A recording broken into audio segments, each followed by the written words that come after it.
Nah, sementara yang ketuhanan ekonomi berarti mereka itu menuhankan harta benda.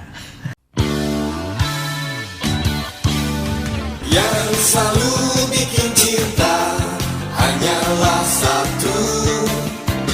Yang selalu bikin cinta hanya Alvito. Bismillahirrahmanirrahim. Assalamualaikum warahmatullahi wabarakatuh. Waalaikumsalam warahmatullahi Alhamdulillah wassalatu wassalamu ala rasulillah wa ala alihi wa ashabihi wa mawalah. La hawla wa la quwata illa billah.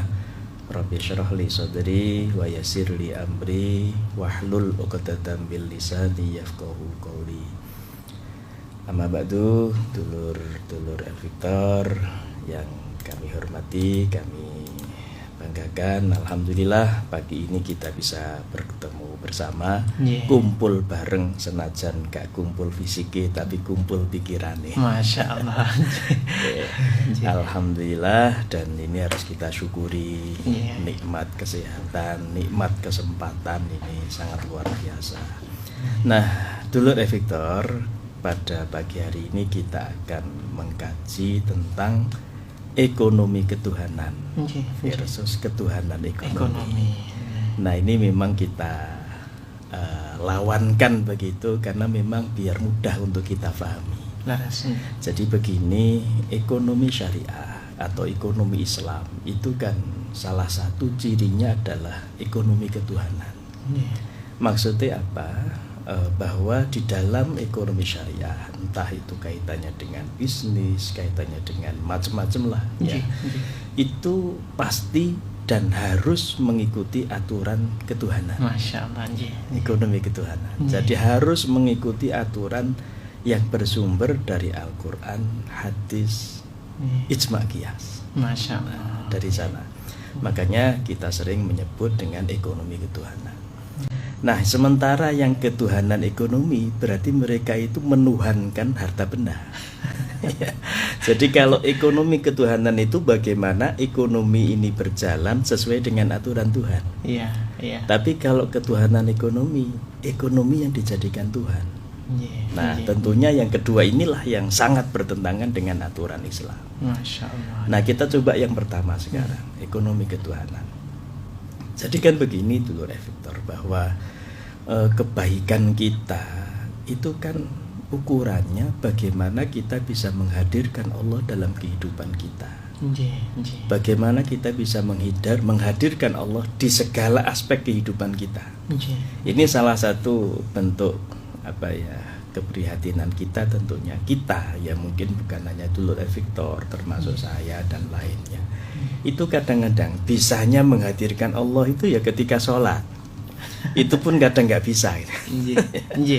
Atau ketika ngaji, ketika di masjid, ketika pengajian, ketika tahlilan, istighosan, itu kita bisa menghadirkan Allah dalam kehidupan kita. Tapi giliran ketika kita melakukan aktivitas yang lain, itu kok kayaknya susah menghadirkan Allah.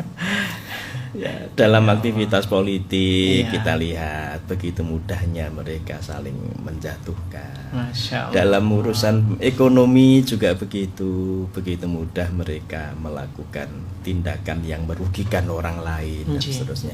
Ini salah satu pangkalnya adalah kita tidak bisa menghadirkan Allah dalam segala aspek kehidupan kita, termasuk ekonomi itu.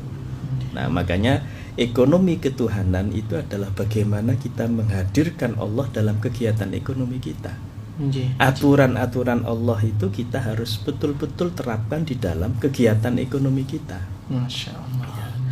Nah, sebelum ke sana Mas Isa dan dulu Victor, di dalam pemahaman Ahlussunnah wal Jamaah ada satu pemahaman yang harus betul-betul kita pahami, bahwa sumber rezeki kita ini kan dari Allah.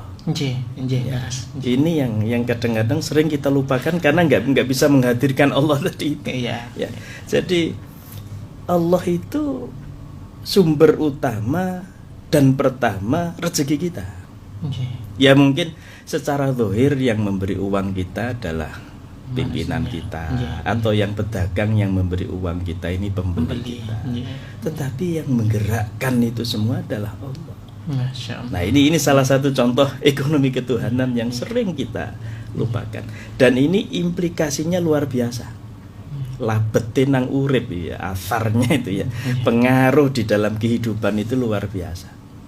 Ya, contoh begini, Mas Isa. Ketika kita mau melakukan usaha, Nggih. tapi kalau nggak ada keyakinan ini, maka kita motivasinya kurang. Nggih. Delok ape dodolan gini kok wis akeh, Iya, mikir kok gak iya. payu. Nggih, nggih, nggih. Ya. Nggih, nggih. Nah, akhirnya ketika paham betul, yakin betul bahwa sumber rezeki yang pertama utama itu dari Allah, semangat. Dodolan podo, tapi rezeki ini belum tentu podo kan Iya. gitu. Karena bersumber dari Allah. Masya Atau contoh begini Mas Isa, betapa banyak orang yang menjelang pensiun, dia bingung. Seolah-olah kok rezekiku ya opo ini ya. Iya. Loh, iya. lupa bahwa rezeki itu sumbernya dari Allah, Allah. bukan dari tempat kerja dia. Tempat kerja itu kan ya wasilah saja, perantara Masya saja. Allah. Nah, ini salah satu implikasi dalam kehidupan. Tapi kalau kita yakin betul bahwa sumber rezeki itu dari Allah, maka menjelang pensiun santai saja. Ya, yang penting nanti usaha kan gitu Iya, kan. iya, Karena iya. rezeki Allah itu pasti sudah diberikan. Iya. Ya, cuman lewat mana? Ini lewatnya itu kan berubah-ubah Mas Isa. Iya. Ya, jadi orang itu ketika masih bayi itu kan rezekinya sudah dijatah sama Allah. Cuman lewatnya lewat orang tua. Orang tua. Masya Allah. Nggih, Nah, nggih, nanti nggih. ketika sudah dewasa rezekinya tetap ada, cuman lewatnya berubah, lewat tempat kerjanya dia. Nggih, nggih, Ya, nggih. tempat lewat usahanya dia. Nggih. Nah, ketika sudah pensiun atau sudah sepuh umpama, rezekinya tetap ada, cuman lewatnya yang dirubah, mungkin lewat anaknya. Masya Allah. Nggih, nggih, nggih, Lewat nggih. tonggone, nah lewat orang yang agnia, orang yang biasa infak dan seterusnya, itu sebenarnya adalah haknya mereka, Nggih. cuman ya lewatnya saja beda. Ya, makanya kan Allah Ya ngendikan Allah. dalam Quran wa fi amwalihim hakun lisaili wal mahrum. Nggih. Ya, jadi di dalam harta bendanya orang kaya itu ada hak orang yang membutuhkan. Ya, orang yang butuhkan itu. Nah, sehingga bahwa keyakinan dalam diri kita bahwa sumber rezeki dari Allah itu harus kuat. Nggih, leres Ini ya. salah satu bentuk bahwa menghadirkan Allah dalam kehidupan kita, termasuk ekonomi itu penting. Nah, ini ekonomi ketuhanan Mas Isa. Nggih, nggih. Dalam Quran banyak sebenarnya ayat-ayat yang menegaskan itu. Contoh, nahnu narzukukum wa iyyahum. Ini mirip dengan ayat nahnu narzukuhum wa iyyakum. Dulu ketika ngafalkan Quran tuh kalau ketemu Agak ayat salah. ini bingung iki kumse apa humse iki. Iya, iya, iya. Nahnu narzukukum wa iyyahum. Allah lah kami ini di sini muadzim nafsah ya.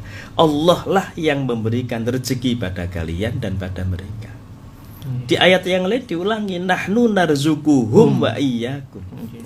Allah lah yang memberikan rezeki pada mereka dan pada kalian. Jadi tuwegas Mas Isa. Dalam Quran itu tuwegas bahwa Allah itu yang Ngatur. yang menjadi sumber rezeki dalam kehidupan kita. Lah cuman nggih ngapunten, yang seperti ini kan sering kita lupakan. Nek wis ndelok duit lali pangeran. Dan itu fakta iki. Fakta. Semua orang bisa begitu ya, termasuk saya bisa jadi begitu. Makanya yang seperti ini kan kita ya mengingatkan diri saya, mengingatkan dulur El Victor bahwa jangan lupa ekonomi ketuhanan ini bagaimana kita menghadirkan Allah dalam kehidupan kita. Bahkan di dalam Al-Quran itu ada ayat yang sangat tegas Mas. Nggih, nggih. Walaqad makkannakum fil ardi wa ja'alna lakum fiha ma'ayish qalilan ma tashkurun. Nggih. Walaqad makkannakum iki nek cara bahasa Arab penekanannya Nggih. luar biasa. Nggih, Ya. nggih. Walaqad lamnya ini lam taukid, sungguh. Sungguh. Qad makkannakum, qad masuk pada fi'il madhi itu juga artinya sungguh. Sungguh. Letakke. Nggih, tahu. Makkannakum nunnya ditasdid itu nun taukid juga. Jadi dalam satu kalimat itu kata sungguhnya 3 kali. Iki nek cara bahasa Indonesia oleh. Iya. Maca sungguhe ping 3 Mas. Sungguh gitu Mas. Tapi kalau dalam bahasa Indonesia kan enggak bisa, enggak ada. Nah, maknanya saja bahwa ini menunjukkan penekanan dari Allah yang begitu luar biasa. Ya Allah. Bahwa sungguh Allah itu menciptakan kita di muka bumi sekaligus menciptakan sumber kehidupan kita di muka bumi. Oh, Masya Allah. Nah, ini yang kadang-kadang orang ono masalah ekonomi didik stres. Lali nih Gusti Allah iki lho wis ngatur. Ya Allah. Jadi Allah itu sudah menyediakan sumber kehidupan kita ini apa sih? Iya. Cuman ya mohon maaf, bukan terus kemudian ganti duit terus ya Allah 2 juta ya Allah terus blek 2 juta mudun gitu kan, tidak. Ya tapi harus melalui usaha. Iya. Tapi sudah ada. Nek analoginya begini. Jadi Allah itu seolah-olah begini kita gambarkan. Iki lho rezekimu. Nggih. Ya umpama iki kanggo wong Lamongan umpama. Iki lho rezekimu.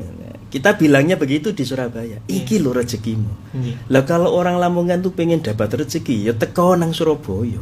Nggih. Kan tidak kemudian iki lho rezekimu diuncalno nak Lamongan, kan tidak. Mboten. Ya, dari Lamongan ke Surabaya itulah usaha kita. Oh. Usaha kita di situ. Tidak terus kemudian mana katanya Allah tanggung jawab sumber kehidupan terus ngatong toh. ya tidak, tapi harus ada upaya ke sana. Nggih. Bahasa sederhananya Allah itu maha tanggung jawab. Nggih. Ya, Allah itu maha tanggung jawab menciptakan manusia sekaligus menyediakan kebutuhan manusia itu. Tinggal kita usahanya bagaimana. Masya Baik, Allah. ini yang pertama Mas Isa. Yang kedua sekarang ketuhanan ekonomi sekarang. Nggih. Kalau tadi ekonomi Ketuhanan. sekarang ketuhanan ekonomi. Ini realitas yang ada di akhir-akhir sekarang ini. Iya. Bahwa kadang-kadang orang itu seolah-olah materi itu segala-galanya. Laras ya. Ya, bukan berarti salah, memang materi itu penting. Ya. Di dalam Islam itu juga meletakkan materi itu juga hal yang penting. Penting. Banyak itu contoh Rasulullah ngajarkan golek bojo iku sing sugih. Tungkahul mar'atu li arba'in kan. Ya, lima Menikahi seseorang itu kan ada pertimbangan, di antaranya 5 liha. Ya. Hartanya bagaimana? Loh, itu salah satu bentuk bahwa harta itu penting. Dalam Islam itu ditaruh di tempat yang penting. Bahkan termasuk maqasidus syar'i, tujuan diberlakukannya syariat. Di situ ada hifdzul mal, memelihara harta benda. Jadi bukan hal yang remeh. Termasuk ketika kita baca Quran, Mbak, ketika kita sudah selesai menjalankan sholat, fantashiru fil ardi kan. Ya. Iya. Atau dalam ayat yang lain, walatan sanasibaka minat dunya Nggih. wabtaghi fima atakallahu darul akhirah walatan sanasibaka minat dunya. Carilah kebahagiaan kita akhirat itu, tapi jangan lupa bagianmu di kehidupan dunia. Kalimat jangan lupa ini menunjukkan bahwa materi harta benda itu bukan suplemen saja, tapi hal yang penting. Penting juga. Hal yang penting. Nah, sehingga saya sepakat dan kita semua tentunya sepakat bahwa harta benda itu penting dalam kehidupan kita. Islam juga menganggap penting. Gak iso haji nih ganti duit. Termasuk perintah zakat, Iya. perintah infak itu secara implisit kan perintah sugih, Mas. Iya, leres Ya kan? Ya apa iso zakat nih gak sugih. Sehingga menurut saya memang itu kan kalau di dalam kaidah usul fikih itu malayatimul wajib illa bihi fahuwa wajibun. Jadi ketika kita wajib melakukan sesuatu, maka caranya bisa melakukan sesuatu itu juga hukumnya Wajib.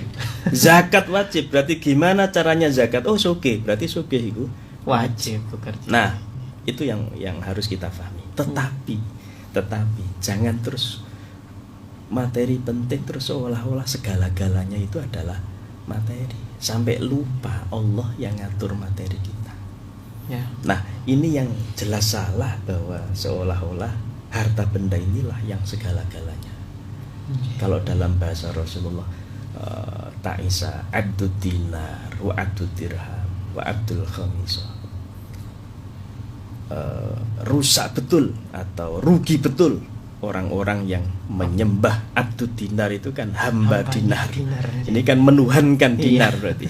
Ya. Rugi betul orang-orang yang menuhankan harta benda. Ya. Seolah-olah harta benda itu segala-galanya. Ya. Inotia rodiya, ya. Wa illam yu'ti, ketika dia dapat harta benda dia senang, ridho. Ya. Tapi ketika wa illam yu'ta, ketika tidak diberi, sakhito, dia marah. Nah, jadi seolah-olah iki nek gak ada duit, kok aku ya opo, seolah-olah gak urip meneh. Nah, itu menuhankan harta benda, menuhankan ekonomi itu yang tidak boleh. Ya, karena betul-betul terlaknat ya. Jadi sekali lagi bukan berarti kemudian menganggap materi itu penting itu salah, enggak, betul. Itu materi penting, betul. Tapi jangan sampai menganggap itulah satu-satunya yang bisa kita hidup. Masya Allah. Rasulullah juga sudah menyampaikan bolak-balik di dalam hadisnya, di antaranya laisal ghina an kathratil ardi walakinnal ghina ghina nafsi. Yang dinamakan kaya itu bukan mereka yang berlimpah harta benda, tapi yang dinamakan kaya adalah bagaimana kelapangan jiwanya. Masya Allah. Sebanyak apapun harta benda yang kita miliki, nek atine gak lapang, kurang. Kurang. Saya yakin kurang. Iya. Lah sing korupsi rata-rata wong sugih, Mas. Nggih. Jadi gak ono ceritane aku wis duweku akeh, wis gak butuh neh. Yo ono tetapi ya 1-2 saja. Yang banyak itu semakin banyak dunyane, semakin maksimal dia pengen numpuk-numpuk dunya. Ya Allah. Nah, tentu sekali lagi bukan berarti nggak boleh loh, nggih. Jangan salah paham. Ini saya khawatir salah paham. Seolah-olah sugih gak oleh, enggak, sugih itu wajib malahan. Tetapi jangan sampai menganggap itulah yang menjadi satu-satunya kebahagiaan kita. Masya Allah. Di dalam realitas kehidupan kita itu sudah banyak, Mas Isa. Sugih tapi susah itu akeh. Sugih tapi susah. Artinya bagaimana ini? Artinya apa ya? Berarti kesugihan itu belum tentu bisa membahagiakan. Nah, dipikir-pikir Mas Isa, duitnya akeh tapi karo bojo bolak-balik tukaran. Lho sing disenengi nak endi gitu. Uangnya banyak, harta bendanya melimpah, tapi anaknya naudzubillah ya, anaknya kadang gak nurut. Ya Allah. Loh di mana letak kebahagiaannya? Ya. Kadang duitnya akeh, bojone api, anaknya api, tapi karo tonggo keakur. Loh, kalau kita loh Mas ya. Loh kebahagiaan di mana? Wong ukuran kesejahteraan itu ukurannya diantaranya adalah material, spiritual, sosial. 3 ini. Mungkin saya pernah menyampaikan. Ya. Material jelas perlu, kita butuh materi. Spiritual juga perlu. Sosial juga perlu. Iki salah siji saja jelek, bahagia susah. Iya. Duitnya akeh, mungkin dia ahli wirid, ahli ibadah, tapi karo tonggo elek. Ya, di mana letak kebahagiaannya? Ya Allah. Ya. Sehingga sekali lagi bahwa bukan berarti harta benda itu enggak penting. Harta benda itu penting, tapi jangan sampai menuhankan harta benda dalam kehidupan kita. Masya Allah. Nah, inilah untuk keseimbangan, makanya ekonomi syariah, ekonomi Islam itu hadir dalam rangka untuk menjadi balance, keseimbangan. Ngono ya ngono, ning aja ngono kan itu. Jadi kerja ya kerja, tapi ojo lali iki lho perintah agama. Ya, aturan agama, aturan Allah bagaimana, aturan Rasulullah bagaimana, aturan masyarakat bagaimana. Karena semua aturan yang ada itu kan demi kita. Jadi kita umpama contoh di dalam ekonomi, gak oleh riba loh ya. Nah, gak oleh riba, ndak boleh riba itu kan sebenarnya untuk kemaslahatan kita. Gak boleh menipu loh ya, gak boleh curang loh ya dalam jual beli umpama. Itu juga untuk kemaslahatan kita. Nah, cuman kadang-kadang kita ini kan nggak mikir sampai ke sana. Seolah-olah ngene gak oleh, ngono gak oleh. Seolah-olah diatur itu bukan demi kita, padahal demi kita. Hukum Islam itu semuanya itu untuk kemaslahatan umat. Semuanya. Cuman kalau kita ngelihat hanya zahirnya saja, seolah-olah ngerepoti kita. Padahal demi kemaslahatan kita. Iya.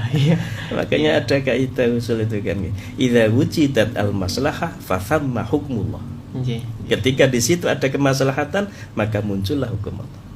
Sehingga kemaslahatan itu menjadi pertimbangan. Hampir semuanya, bukan hampir semuanya. Kita disuruh sholat, ketokane membesarkan Allah, ketokane. Tapi sebenarnya itu adalah balik ke kita. Kembali ke diri kita. Allah itu mau kita besarkan atau tidak tetap besar. Iya Allah. Ini nanti kita bahas lain waktu kaitannya dengan ini. Nggih. Karena ekonomi ketuhanan itu kalau kita kaji menarik Mas Isa, dan Iya. memang itu yang membuat kita ini termotivasi, semangat bekerja. Nggih. Kemudian kalaupun ada masalah ya enggak ada masalah. Jadi masalah enggak ada masalah. Nggak ada masalah justru ya. Tapi kalau ekonomi ketuhanan itu tidak tidak dia pahami betul, Iya. maka ada masalah didik ngono oleng Mas Isa. Nggih leres Yai. Nggih. Ono masalah didik ngono oleng. Kenapa?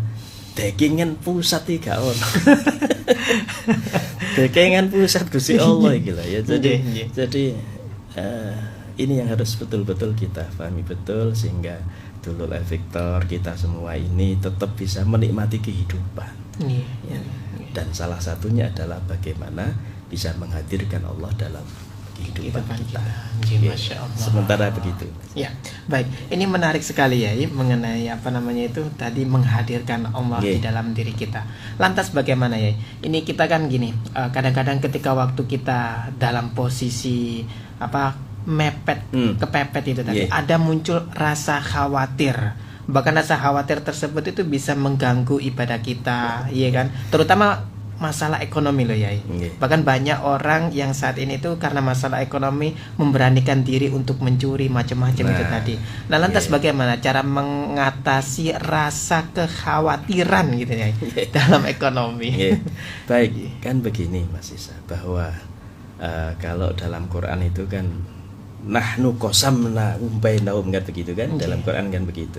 Ya, jadi nahnu qasamna bainahum ma'isyatahum fil hayatid dunya.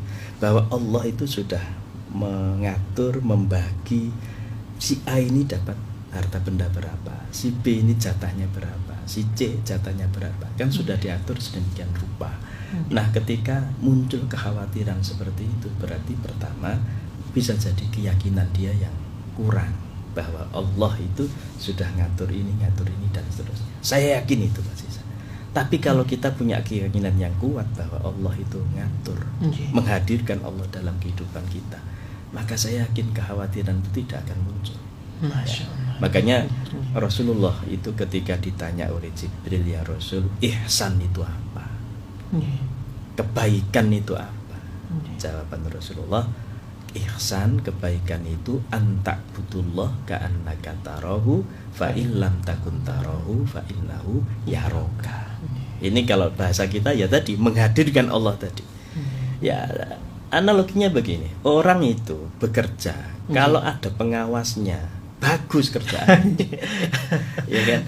Bagus kerjaan nih, tapi nek Iya. gak ono pengawas, saya naik. Iya, iya. Nah, kita juga begitu. Tabiat orang itu mudah melakukan salah. Iya. Mahalul khoto' wan nisyan. Ya Allah. Tapi kalau kita mikir Allah iki ono iki, Allah iki ngawasi, Allah iki di depan kita dan seterusnya, maka kita mau melakukan kejelekan ya mikir-mikir lo ngarepe Gusti Allah. Melakukan kebaikan maksimal karena di hadapan pengawas. Pengawas Allah tadi. Iya. Ya. Nah, makanya ketika muncul kekhawatiran itu jangan-jangan memang keyakinan kita yang kurang. Atau bisa jadi karena memang ya apa ya, kalau di dalam agama itu ada semacam ada tasahul, ada tasyadud ya. Tasahul itu mempermudah agama. Tasyadud itu memperberat, mempersulit. Nah, kadang-kadang kita ini terlalu tasahul, mempermudah agama. Oh, gampang dosa, mari ini taubat. Ya. Gampang lakoni salah, mari ini njaluk sepuro. Lah seperti ini kan mempermudah. Atau tasyadud yang kadang-kadang berlebihan. Jadi bukan berarti Islam itu harus tidak memberikan fleksibilitas gitu, enggak. Karena fattaqullaha mastata'tum, bertakwalah kalian kepada Allah sesuai dengan kemampuan kalian. Itu yang kedua. Yang ketiga, bisa jadi kepedulian sosial kita ini kurang. Lah kan ngapunten Mas Isa dan Dulul Efektor. Kadang sebagian orang kita ini kan terlalu fokus pada hablum minallah. Lupa dengan hablum minannas. Bolak-balik nang Mekah Madinah umroh, tonggone gak iso mangan, gak direken. Nah, ini kan mohon maaf, bukan berarti umroh itu salah, betul, tapi ojo sampai kemudian kita tidak peduli sosial. Ya. Nah, kejahatan yang ada itu kalau kita analisis bisa jadi karena memang kepedulian sosialnya sudah kurang. Iya. Makanya di dalam konsep ekonomi syariah ada zakat, ada infak, ada sedekah dan lain sebagainya. Itu sebenarnya adalah bagaimana mewadahi kita agar punya peduli sosial. Ya, sehingga betul-betul likaila tulatam bainal aghniya'i minkum. Harta benda itu biar tidak berputar saja di antara orang kaya. Keadilan distribusi itu penting dalam ekonomi syariah. Mosok ket biyen sing sugih tetap sugih. Sing melarat gak sugih-sugih. Islam tidak seperti itu. Makanya ada konsep zakat, infak, sedekah tadi itu sebenarnya adalah pemerataan pendapatan. Arahnya ke sana. Ya, tetapi tentunya bukan berarti Islam mengajarkan berdiam diri, tidak. Ya, Islam kan mengajarkan bagaimana hari ini menjadi mustahik, ya, ke depan menjadi muzaki. Ya, kan harapannya kan begitu. Sehingga pemberdayaan ekonomi itu betul-betul bisa di cover dengan adanya zakat, infak, sedekah. Bukan terus kayak zakat hanya untuk konsumtif, kan tidak. Tapi produktif dan seterusnya. Jadi banyak sebab Mas kalau ada muncul kekhawatiran tadi itu. Nggih, begitu. Masya Allah. Ya, baik dulur Victor, kita lanjutkan kembali dulur. Baik, ya, ini sudah masuk beberapa pertanyaan dari dulur Victor. Ini ada, kita terima telepon dulu, Ji. Ada Bu Yuli Tulangan. Assalamualaikum warahmatullahi wabarakatuh. Waalaikumsalam warahmatullahi wabarakatuh. Ji. Kajian pagi ini matur suwun Pak Yai menyemangati saya serius Pak Yai. Nggih, Bu. Gimana, Bu?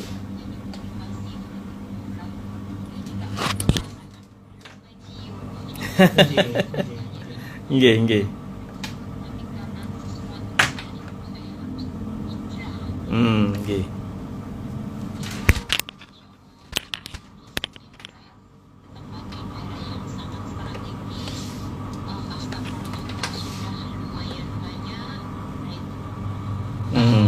Terus Allah itu memberikan saya jodoh lagi, Yai. Alhamdulillah. Penuh kebahagiaan, Yai. Nggih. Perlahan-lahan itu saya itu kok muncul kekhawatiran ya. Nggih. Saya hijrah dari tempat yang strategis sekarang di tempat yang adem ayem, bukan adem, yang ayem. Nggih. Di lingkungan tepi, Yai. Nggih. Terus saya itu merefleksi. Terus kok ya saya pikir dalam doa saya itu, pikir saya itu, wahai Allah, ini kan juga bumimu, gitu. Ini bumimu, dan aku yakin rezeki itu kamu yang memberikan, kau yang memberikan. Nggih. Untuk memotivasi diri saya sendiri, ya. Betul. Nggih. Bisa galau gitu. Nggih. Aku yakin kok. Aku yakin walaupun aku hijrah di sini, aku yakin engkau akan memberikan aku rezeki lagi. Terus saya motivasi seperti itu, dan yang saya minta, wahai Allah, berikan aku selalu kesempatan untuk selalu bersedekah, walaupun itu dengan makanan. Itu ya, itu pokoknya Allah, aku harus bisa harus membahagiakan, menyemangati diri saya. Alhamdulillah, Yai. Dengan berjalannya waktu, walaupun di sini saya tetap belum mendapatkan customer, alhamdulillah dari tempat asal itu mengalir, ya. Karena saya yakin ini juga bumimu, ya Allah. Ya mudah-mudahan turun-turun, walaupun belum pensiun, gitu, walaupun wira swasta harus hijrah kayak saya, itu. Ayo tetap semangat. Ini milik Allah. Ini juga termasuk mentauhidkan gitu dari apa tadi yang disampaikan. Mungkin ada pertanyaan dari Bu Yuli? Itu saja. Sangat semangat hari ini. Masya Allah. Saya ini masih mungkin senantiasa dibantu. Amin. Waalaikumsalam warahmatullahi wabarakatuh. Ini betul-betul pengaruhnya luar biasa sekali, ya. ketika waktu menghadirkan Allah, baik itu nanti posisinya jauh dari awal itu tadi karena rezeki itu tadi ya. Ya, lanjut ya, ini ada dari Mbak Kunifa ya. Assalamualaikum Cak Ishak dan Ustadz, betul dan yakin kalau rezeki dari Allah, akan tetapi ini ya, kadang-kadang prosesnya yang salah, dikit-dikit bohong atau kepepet. Contoh-contoh kecil, orang jual beli barangnya insya Allah, akan tetapi keadaannya berbeda. Yang saya tanyakan gimana cara menghindarinya supaya tidak berlanjut. Ini jual beli online yang aku maksud, soalnya contohnya bagus tapi barangnya tidak sesuai. Mungkin ada solusinya ya. Oke, makasih. Jadi kalau kita bicara ekonomi ketuhanan, bukan sekedar yakin sumber rezeki itu dari Allah. Oh gitu ya. Tetapi dalam prakteknya harus sesuai dengan aturan Allah. Kalau kasus yang disampaikan itu berarti belum ekonomi ketuhanan itu, karena hanya sekedar yakin yang ngasih rezeki Allah. Tapi prakteknya malah bertentangan dengan aturan Allah. Tidak boleh curang, nggak boleh menipu, itu kan sebuah aturan Allah. Apalagi jual beli online. Makanya di dalam ekonomi syariah, ketika jual beli itu harus jelas barangnya, makutnya yang dijual, yang diakadkan itu harus jelas. Harus jelas ya. Jelas, dan ya memang jual beli online itu salah satu dampaknya seperti itu ya. Karena orang yang dipajang fotonya sing api-api, tapi ternyata realitasnya belum tentu. Ya, sehingga kejujuran itu menjadi pertimbangan utama dalam jual beli. Makanya Rasulullah kan memotivasi bahwa pedagang yang jujur itu akan bersama dengan Nabi di surga. Masya Allah. Nah, karena memang itu yang menjadi titik tekan dalam jual beli. Ya.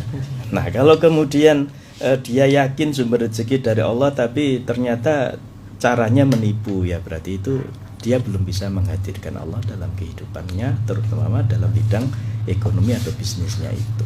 Masya Allah. Ya karena tadi merasa ngitungnya, pertimbangannya hanya dunia, urusan harta benda tadi. Dia mikirnya hanya jangka pendek. Jadi saya ini mama ya, kulaane 1000 didol 2000 badi 1000. Dengan menipu dikit akhirnya tambah untungnya. Nah, kalau sudah seperti itu terus konangan, kok sing tuku gak balik meneh. Nah, jangka pendeknya mungkin dia menguntungkan, tapi jangka panjangnya. Makanya Islam mengajarkan kejujuran ketika melakukan transaksi, itu yang baliknya ke diri kita.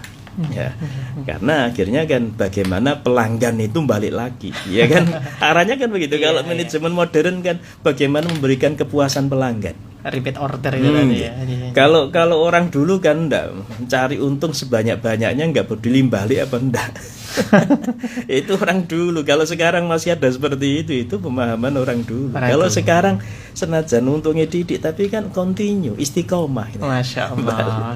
Nah, ini yang harus kita pahami. Jadi menghadirkan Allah dalam kegiatan ekonomi, kegiatan bisnis itu bukan sekedar yakin sumber rezeki dari Allah, tetapi aktivitas ekonomi kita juga harus sesuai dengan aturan Allah. Masya Allah. Baik, ini ada pertanyaan menarik ini ya, boleh ya kita sebutkan ya.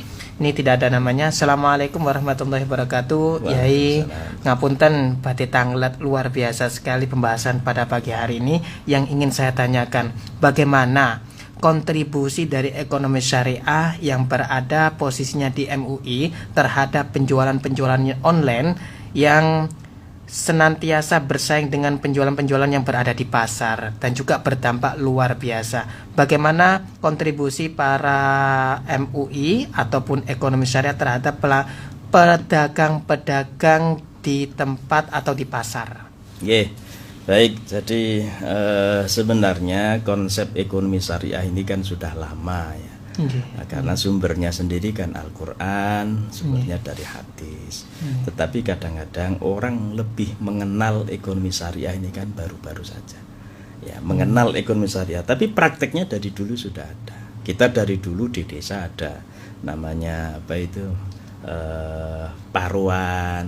Itu kan juga sebenarnya di dalamnya ada bagian dari ekonomi syariah. Nah, bagaimana peran MUI atau peran ekonomi syariah? Ya, kita pertama literasi, Mas. Jadi literasi masyarakat kita tentang ekonomi syariah ini masih rendah. Minim sekali. Ya, makanya MUI juga saya kira tidak hanya MUI tapi perguruan tinggi juga banyak sekali upaya usaha untuk meningkatkan literasi ekonomi syariah. Karena kenyataannya memang kita masih rendah. Kok jangankan orang awam, Mas Isa. Santri itu belum tentu bisa bagaimana membawa fikih ke dalam perbankan. jadi jangankan orang awam ya. Santri itu kalau diajak berpikir tentang perbankan, walaupun fikihnya ngelontok ya. Tapi kalau sudah dibawa ke dunia ekonomi modern, bagaimana perbankan, bagaimana investasi, belum tentu semuanya paham. Iya, kadang trauma ya. Jadi seolah-olah istilah perbankan itu hanya untuk konvensional. Iya. Nah, ini salah satu contoh bahwa literasi ekonomi syariah kita ini kurang. Makanya teman-teman di perguruan tinggi juga banyak sekali upaya bagaimana meningkatkan literasi ekonomi syariah masyarakat kita. MUI juga banyak kegiatan, apalagi terkait dengan halal, karena industri halal itu kan juga bagian dari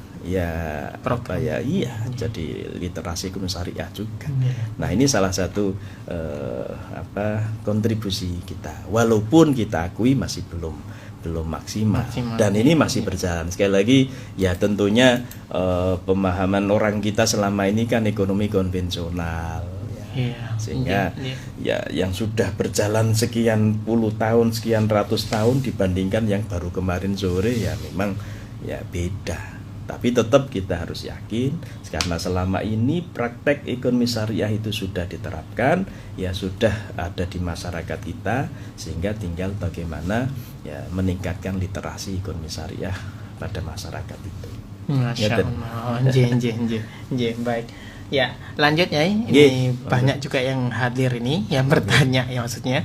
Anda dari siapa ini ya? Assalamualaikum Yai, saya Siti di SDA Sidoarjo, mau tanya. Saya laundry per kilonya 4.000, tapi ada pelanggan mau saya tulis di nota 5.000 per kilogramnya. Saya bilang iya, gimana Yai? Apa saya ikut dosa dan gimana solusinya, matur nuwun? Iya. Jadi memang ya kita harus tahu dulu kenapa kok ditulis 5.000. Kalau itu bagian dari penipuan ya jelas membantu kesalahan itu juga kesalahan. Jadi kita tahu bahwa itu salah. Kok kita bantu? Ya berarti salah kita. Nah, sehingga kita harus tahu dulu ini kenapa kok jadi ditambah 5.000 wong kenyataannya 4.000. Kalau kita mau jujur ya 4.000.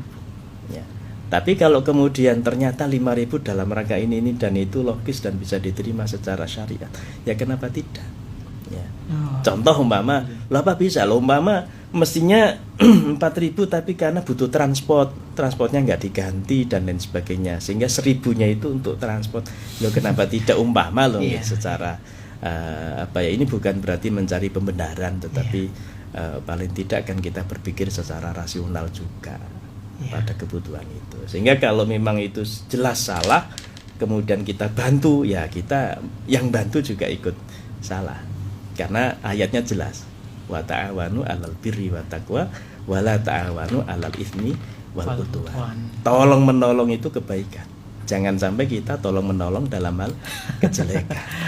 Artinya terlebih dahulu harus diklarifikasi dulu, ditanyakan harus terlebih jelas. dahulu ya. Ya memang ini si malakama, Mas. Iya, betul. Kalau saya di posisi mbaknya juga si malakama. Engko nek aku gak gelem, kok gak moro neng kan gitu. Tetapi kalau kita tegaskan, ya itu bagian dari dakwah juga kan. Jadi dakwah itu tidak harus kayak begini ceramah. Mbaknya yang di laundry itu juga bisa dakwah kan? Bagaimana mengajarkan kebaikan pada umat. Artinya sebagai mbaknya ini, sebagai pemilik laundry harus menanyakan begitu ya? Ditanyakan untuk perjelas saja kenapa kok ditambah ini. Kalau memang itu dalam rangka untuk nipu ke pemiliknya, mungkin itu pesuruh umpama ya. Ya kalau memang jelas kesalahan ya jangan mau salah. Nah makanya sebagian orang seperti itu biasanya nggak mau nulis, Maisa. Diberi nota kosong kan gitu. Iya, sering kayak gitu ya. Karena khawatir kalau nulis nanti bantu kesalahan. Ya Allah. Itu yang ya memang zaman sekarang macam-macam problemnya. Istilahnya ceperan biasanya seperti itu. Baik, satu pertanyaan Yai, boleh? Iya, monggo. Satu lagi terakhir ya. Ngapunten Bati Tanglet, bagaimana hukumnya mengoplos 2 macam beras supaya harga bisa lebih murah? Ya, itu salah satu realitas juga ya. Tetapi sekali lagi kalau itu bagian dari penipuan ya, dan kalau ngoplosnya itu bukan dalam rangka penipuan ya kenapa tidak? Umpama mungkin yang jelek biar tidak amat-amat jelek lah, sehingga tercampur dengan baik. Tidak masalah. Tetapi kalau itu bagian dari penipuan nanti biar dianggap jelek padahal barasnya jelek, mama. Ya seperti itu ya nggak boleh, mas. Ya. Jadi intinya penipuan apa enggak kan itu. Ya. Tapi kalau tadi sekali lagi karena memang kualitas beras kan macam-macam. Ya, biar tidak terlalu jelek biasanya memang dicampur dan itu dari dulu biasa di masyarakat kita. Nah, tetapi ya itu tadi kalau di dalamnya itu ada unsur niat untuk menipu, ya, nah itu jelas itu penipuan ya nggak boleh. Tapi kalau memang dalam rangka menjaga kualitas tadi dan pembelinya juga tahu ya bahwa ini bagus atau ini setengah bagus dan seterusnya, ya kenapa tidak? Ya. Menjaga kualitas itu tadi ya. Tapi tidak termasuk bercurang dalam timbangan gitu, tidak termasuk. Betul. Kalau memang pembeli juga harus tahu kan gitu, bahwa kilo beras kan gitu. Kecuali kalau begini, ketika pembeli ngelihat yang ditunjukkan beras baik, tapi ketika diberikan masuk beda lagi dicampur, nah itu sudah bentuk penipuan. Masya Allah. Tapi kalau yang diketahui oleh pembeli itu sudah wujud beras yang dicampur tadi dan yang dijual itu adalah beras yang dicampur tadi, ya itu bukan penipuan. Masya Allah. Baik, Yai, ini juga waktunya pas. Pas. Alhamdulillah. Monggo bisa ditutup dengan doa ya. Mugi-mugi manfaat barokah sedaya dulur Victor selalu diberi kesehatan, keberkahan dan rezeki yang halal barokah. Amin ya rabbal alamin. Al-hadiniyah al-Fatihah. A'udzubillahi minasyaitonir rajim. Bismillahirrahmanirrahim. Iya, amin. Bismillahirrahmanirrahim. Allahumma shalli ala sayyidina Muhammad wa ala alihi washabbihi wasallim. Alhamdulillahirabbil alamin. Hamdan yuwafi ni'amahu wa yukafi'u mazidah. Ya Rabbana lakal hamdu kama yanbaghi li jalali wajhikal karim wa 'azimi sultanik. Allahumma barik lana fi umrina wa barik lana fi auladina wa barik lana fi arzaqina wa barik lana fi hayatina bi rahmatika ya arhamar rahimin. Rabbana atina fid dunya hasanah wa fil akhirati hasanah wa qina 'adzabannar.